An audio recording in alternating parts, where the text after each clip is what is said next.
police reforms is the same thing. I mean, you had 7 commissions which recommended police reforms because the Act of 1861, which was framed as a reaction to what the British call the Sepoy Mutiny, in which we call our first War of Independence.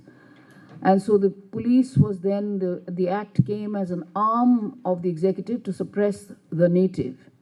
Unfortunately, that particular act continues to be in force because all that has happened is the actors have changed. That the British have been replaced by the executive, who use the police in the same manner as an extension of themselves. There is no autonomy. There's a lot of political interference. 7 police commissions were set up. 2 decisions of the Supreme Court. So much so, initially the Supreme Court said, we hope and trust that the executive or the parliament will do something, but the hope and trust was belied. They did nothing. Ultimately, the Supreme Court got framed rules in Prakash Singh's case in 2006 and asked the governments to formulate police acts according to the directives of the Supreme Court. But of course, all directives of the Supreme Court are subject to legislation to the contrary.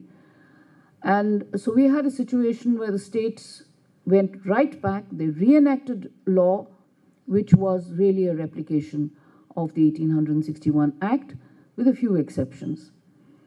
So this is, at present, there is a fully drafted model code prepared under the aegis of the Supreme Court by a drafting committee, which only needs to be implemented.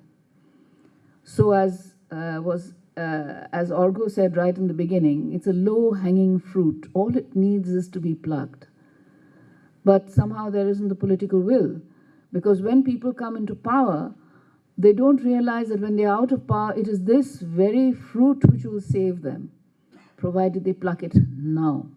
It's difficult, but it should be done now.